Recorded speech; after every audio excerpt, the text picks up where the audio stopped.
Islam says to kill non-Muslims unjustly. A less common complaint that Islamophobic atheists and Hindus make about the Quran is that it permits the killing of non-Muslims. To prove this, they cite some verses from the Quran out of context to show that the Quran is telling the infidels to kill the polytheists. I gave them an open challenge, to show them a single verse from the entire Quran, that the Quran speaks of killing any innocent person, be it a polytheist, an infidel or any other religion. The verses presented by the haters are reviewed one by one. The alleged verse 1 verse 5 of Surah Tawba is currently very much on the timeline of Islam haters. The verse is, "Then when the forbidden month has passed, kill the polytheists wherever you find them, capture them and besiege them. And in every camp sit down to get camels in search of them. But if they repent, establish prayer, and pay zakat, then let them go. Indeed, Allah is oft-forgiving, most merciful."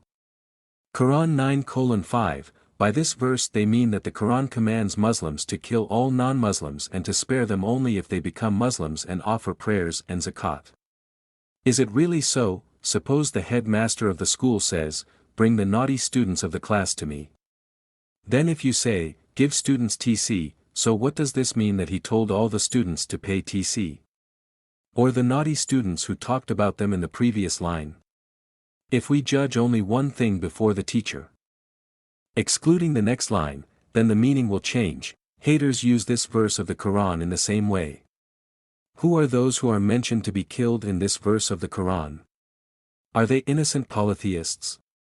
The answer is also given in verse 13 of that surah, which the haters will never show you. Would you not fight that group, those who broke their oaths and resolved to expel the messenger? And they are the first to start a dispute with you. Do you fear them? But Allah is more worthy of your fear, if you are believers. Quran 9:13. Will you not fight with that party, those who broke their oaths and resolved to expel the messenger? And they are the first to start a dispute with you. Do you fear them?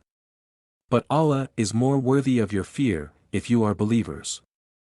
Quran 9:13, that is, here the Shuddu has allowed the killing of the polytheists who broke the agreement, started the dispute and simultaneously conspired to kill the messenger, peace and blessings of Allah be upon him.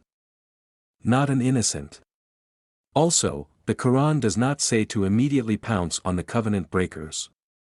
Instead, he told them to wait until they attacked. In the next verse there is, "But those with whom you made a covenant near the Masjid al-Haram." So, as long as they are upright for you, you also be upright for them. Quran 9:7, regarding this agreement, there is also a verse in Surah Baqarah, "And do not fight them near Masjid al-Haram until they fight you there. But if they fight you themselves, then kill them. This is the punishment of the disbelievers." Quran 2:191, look here we clearly see that the Quran only permits the killing of those who break the covenant, and those who attack the Muslims by breaking the covenant. Now, do the haters of Islam want to say that Muslims do not have the right to defend themselves? Now look at the final sign of humanity towards these covenant breakers in the Quran, in the very next verse of the accused verse, 6 of 9, "And if any of the polytheists seeks refuge with you, grant him refuge, so that he may hear the word of Allah, then take him to his safe place. Will reach. This is because they have no knowledge." Quran 9:6, think, even among those cheaters and covenant breakers, if anyone asks for help, then the Quran tells him not to kill him, but to help him and reach a place of safety. What book of humanity in the world says this? Accusative verse 2. Another verse accusing the infidels is, Quran 4 hours 89 minutes, they say, here the Quran has told to kill non-Muslims without any reservation. The verse is, they wish that you should become disbelievers as they disbelieved, so that you and them may become equal. So do not take any of them as friends until they migrate in the way of Allah. Then if they turn away, but seize them and kill them wherever you find them. Do not take any of them as friends and do not make them helpers. Answer, do you know that the biggest lie in the world is being propagated only by the haters, because it is in the next verse, then if they separate from you and do not fight with you and make a treaty with you, then Allah has not given you any way against them. Quran 4 of 90, see how big a lie. The same is true here. Among the disbelievers, those who do not attack and keep to themselves, there is no provision for war.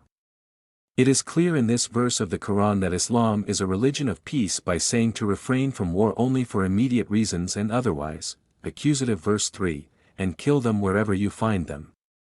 191 of 2, answer, this portion of the full verse of the Quran has been used numerous times in many anti-Islamic publications and propaganda. Let's see examples of their lies. The preceding verse of that verse is, and fight in the cause of Allah those who fight you. But do not exaggerate anyone. Verily, Allah does not like the transgressors. 2 of 191. Then the verse in full, and slay them wherever you find them and drive them out from where they drove you out. Verily, sedition or rioting is a graver crime than murder. And do not fight them near Masjid al-Haram until they fight you there. Of course, if they themselves fight you, then kill them. This is the punishment of the disbelievers. 2 of 191, the next verse adds, and if they abstain, then Allah is most merciful. 2:192, what did you understand? Is there any doubt about the lies that the anti-Islamists are spreading? Accused verse 4, fight ye those people of the book who do not believe in Allah and the Lord, do not forbid what Allah and His Messenger have forbidden. And do not accept the true religion, until they pay the jizya in taxes. Surah Tawba, 29, answer, this verse is revealed on the concept of jizya, tax. In this verse it is said to fight with the people of the book only if they refuse to pay jizya tax. This verse first identifies them, i.e., those who do not believe daily, Allah does not forbid what the Messenger has forbidden, and does not accept the true religion, these are their identities. This is not a reason to fight them. Instead, he said to fight only if jizya tax is not paid. Now suppose that a person does not pay taxes to the state, and if the government sends the police and arrests him, do you call it terrorism of the government? Not at all. Same is the case with jizya tax. In an Islamic state every Muslim must pay zakat. This zakat is the tax of the Islamic state. But the non-Muslim who does not pay zakat, so the tax that will be collected from him is jizya tax. Just as the state forces every citizen to pay taxes, the Islamic State forces every Muslim to pay zakat and every non-Muslim to pay jizya. However, the advantage of non-Muslims here is that the amount of jizya tax is much less compared to zakat, and even after paying zakat, Muslims are obliged to go to war for the needs of the country, but non-Muslims are exempted from the responsibility of going to war by paying jizya tax. Also, the amount of jizya tax is so low that even a poor person can pay it. But if one refuses to pay due to poverty, he is forgiven. The reign of Umar radiallahu anhu, and yes, those who want to lie about this verse that the Quran is talking about fighting non-Muslims and bringing them to Islam, I say to them, there is no rule of forcing anyone in the field of religion, nor is there anywhere in the Quran. Instead, countless proofs can be given from the Quran against it. For example, there is no compulsion in religion, Quran 2:256, this is from your Lord, believe whom He wills, and disbelieve whom He wills, Quran 18:29. Therefore you advise, you are only an advisor. You are not an enforcer over them. Quran 88:21 and 22, still, if someone says that the Quran forcefully asks someone to convert, then what else is there to say about it? Accusative verse 5 and many others give some other small verses. For example, O Prophet, strive against the infidels and the hypocrites and be strict with them. Hell is their abode. What an inferior place it is, Surah At-Tahrim 9. Interestingly, those who complain about this verse do not actually know the definition of a kafir and a hypocrite.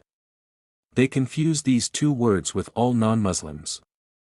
Kafir means one who hides the truth, who turns away from the truth of Islam. And the hypocrite is the one who says that he has accepted Islam but actually has other intentions. Deceiving Muslims, pretending to be Muslims and trying to create conflict between Muslims is called a hypocrite. Now if Allah told the Prophet to be strict with these two tribes and to fight, then what is wrong?